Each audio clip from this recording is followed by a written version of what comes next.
সে যুদ্ধ করেছিল ফাসিকদের বিরুদ্ধে, স্বৈরাচারের বিরুদ্ধে, যে প্রথম কাতারে দাঁড়িয়ে আল্লাহু আকবারের স্লোগান দিয়ে ময়দানে ঝাঁপিয়ে পড়েছিল আমার ওসমান সাদি। গত এক সপ্তাহ হলো দুর্ভিক্ষরা তাকে গুলি করেছিল। কেন কান্না পাচ্ছে আমার জানেন? সারা বাংলাদেশ মুসলমান উম্মাহ তার জন্য পাগল, বাংলার সমস্ত উলামায়ে কেরাম তার জন্য দোয়া করে। কেন আমার বাংলাদেশ আর একটা রত্ন হারিয়ে ফেললো, আমার বাংলাদেশ আর একটা সন্তান হারিয়ে ফেললো।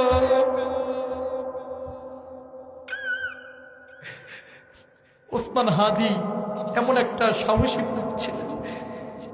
দুর্ভিক্ষরা তাকে এক সপ্তাহ গুলি করেছিল। তিনি আইসিইউতে ছিলেন, সেখান থেকে মালয়েশিয়ায় তাকে পাঠানো হয়েছে। চিকিৎসায় অবস্থায় আল্লাহর বান্দা এখন মৃত্যুবরণ করেছে।